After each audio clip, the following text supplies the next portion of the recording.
अस्सलाम वालेकुम व्यूअर्स, आज मैं सियालकोट मोटरवे पर होने वाले दिलखराश वाक़या के तनाज़ुर में बात करना चाहूँगा। इसके मुहर्रकात क्या हो सकते हैं, इश्यूज़ क्या हैं और सोसाइटी इस सिलसिले में क्या अपना रोल अदा कर सकती है। वो कौन से साइको सोशल आस्पेक्ट या साइको सोशल वजूहात हैं जिसकी वजह से लोग पोटेंशियल रेपिस्ट बन जाते हैं, या वो पोटेंशियल रेपिस्ट जो हमारे इर्द गिर्द हैं हम उन्हें कैसे आइडेंटिफाई कर सकते हैं। ये सारे वाक़यात और हम इसको कैसे सोसाइटी कैसे प्रोएक्टिव अप्रोच के तहत अपना किरदार अदा कर सकती है। इस सारे मामले में हम पनिशमेंट ओरिएंटेड सोसाइटी की तरफ जा रहे हैं। क्या पनिशमेंट ओरिएंटेड सोसाइटी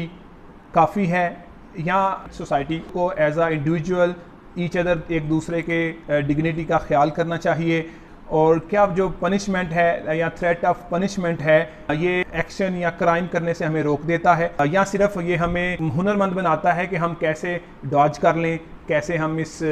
जो लॉ इन्फोर्समेंट वगैरह हैं इनसे बच सकते हैं, और कैसे हम रास्ता वे फाइंड आउट कर सकते हैं। जैसे इसकी मिसाल ऐसे है कि हम मोटरवे पे चढ़ें तो हम सीट अपने बेल्ट बांध लेते हैं, और लोग जो ही मोटरवे से उतरें तो हम सारा कुछ भूल जाते हैं। तो क्या ये जो पनिशमेंट ओरिएंटेड सोसाइटी है ये काफ़ी है, और क्या ये थ्रेट ऑफ पनिशमेंट काफ़ी है, या हमें कोई प्रोएक्टिव सोसाइटी को रोल अदा करना चाहिए, हमें एज आ रोल मॉडल बनना चाहिए। इन सारी चीज़ों पे बात होगी। जो वजूहात हैं जो पोटेंशियल रेपिस्ट हो सकता है, उसके सबसे ज़्यादा जो अर्ली चाइल्डहुड ट्रॉमास हैं, एक हमारी जो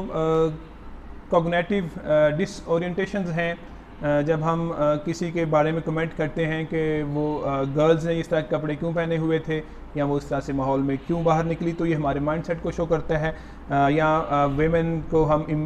वेमेन कमज़ोर हैं, या हम उसको एम्पावर करना चाहते हैं, या हम उस पर रूल आउट करना चाहते हैं उसको। तो ये सारी चीज़ें आपकी कॉग्निटिव डिसओरिएंटेशन इसकी वजूहात हो सकती हैं। एक और जो मेन इशू है ये है, अगर हम इसको पैराफिलिया, अगर कोई 6 माह तक कोई बच्चा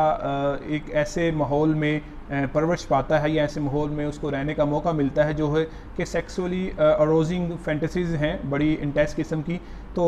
फिर उसका क्लिनिकल सिग्निफिकेंट डिसऑर्डर डिस्ट्रेस उसके जहन में रहता है, और ये भी वजूहात बन जाता है इस तरह का पोटेंशियल रेपिस्ट होने में। जो एक्सटेंसिव सोशल मीडिया यूज़ है, जिसमें इवन आप लोकेशन वगैरह और अपने आप को उस तरह से पोर्ट्रेट करना, ये भी एक बड़ी वजह है। और स्पेशली जब हम मीडिया पे चीज़ों को और स्पेशली वेमेन को ऑब्जेक्टिफाई करते हैं, उसको पेश करते हैं इस तरह से, तो ये भी, या इवन हमारे जब हम दोस्त अहबाब या इस तरह से फैमिलीज़ या डिफरेंट ओकेजन्स पे बैठे हों तो जोक्स जो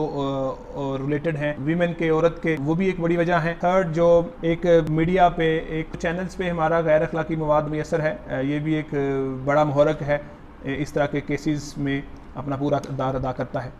अब हम बात करते हैं वो क्या मेजर्स होने चाहिए, वो सोसाइटीज़ कौन से प्रोएक्टिव अप्रोच कर सकती है जिससे पोटेंशली जो कोई हमारे इर्द गिर्द रेपिस्ट है उसको हम आइडेंटिफाई करके बल्कि उसको सपोर्ट कर सकते हैं। सोसाइटी का काम उसको आइडेंटिफाई करना, उसको अर्ली सपोर्ट देना, ताकि इस तरह के जो मिसहैप हैं वो कम से कम हो।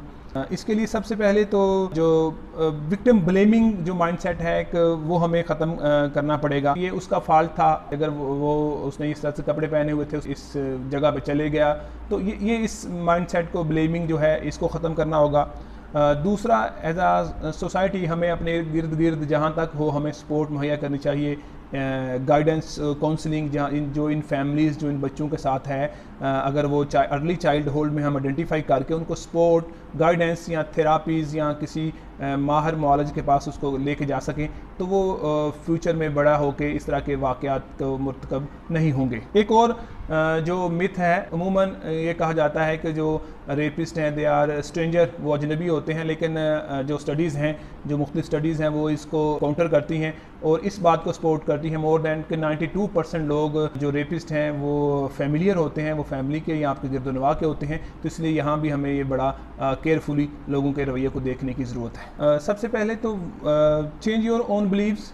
हमें अपने बिलीव सबसे पहले तो ख़ुद रोल मॉडल बनना पड़ेगा, इस सारे मामले में अपने बिलीव्स को चेंज करना पड़ेगा। उसके बाद ऑब्जेक्टिफाइज जो वुमेन के है वो वुमेन के रिलेटेड जोक्स हो, वुमेन रिलेटेड उसको बड़ा पोर्ट्रेट करके मीडिया पे अगर तशहीर की जाए, या डिफरेंट जो अखबार में या सोशल मीडिया पे इसकी तशहीर, वो उस तरह से हमें उसको कंस्ट्रक्टिव उसका जो है जवाब देना चाहिए। मोस्ट सर्चेज ये करती हैं कि 10% लोग ऐसे हैं जो अल्कोहल या इस तरह की चीज़ों को, नशावर चीज़ों को इस्तेमाल कर रहे होते हैं। तो ये एज अ सोसाइटी हमें उनको कंडेम करना, हमें उनकी इस्लाह करना, ये भी हमारा एक बड़ा फ़र्ज़ है। एक और जो ऑब्जेक्टिफाई करते हैं हम वेमेन को, वो सोशल मीडिया पे हो, वो मीडिया पे हो, वो हमारे तहरीर में हो, उसके लिए हमें एक बड़ा कंस्ट्रक्टिव रोल और मुस्बत किरदार अदा करने की ज़रूरत है कि औरत को हम उस तरह से पोर्ट्रेट ना करें। और जो हमारे सोशल मीडिया पे या इवन हमारे चैनल्स पे या इवन जो ये गैर अखलाकी मवाद मुयसर है, उसमें भी हमारे चेक होना चाहिए। तो इस तरह से हम इस तरह के वाक़यात कम किए जा सकते हैं। आखिर में मैं इन अल्फाज के साथ इसको अख्ताम करना चाहता हूँ कि स्टेट वर्सेस सोसाइटी रिस्पॉन्सिबिलिटीज़ हमें देखना पड़ेगा। स्टेट जो कर रही है वो तो कर रही है, बीइंग सोसाइटी हमें अपनी रिस्पॉन्सिबिलिटीज़ को लेते हुए बिल्कुल नहीं डरना चाहिए और एक कदम आगे आके अपना रोल अदा करके, और जो हमारे जो पोटेंशियल रेपिस्ट हो सकते हैं उनकी मॉरल सपोर्ट, उनको रेक्टिफाई करना, उनकी मदद करना जिस तरीके से भी हो, या इवन उनके घर वालों की काउंसलिंग, जो बच्चे के अर्ली चाइल्डहुड के इशू हो सकते हैं उनको रिजॉल्व करना, ये हमारी सोसाइटी का मोटिव होना चाहिए। बहुत शुक्रिया।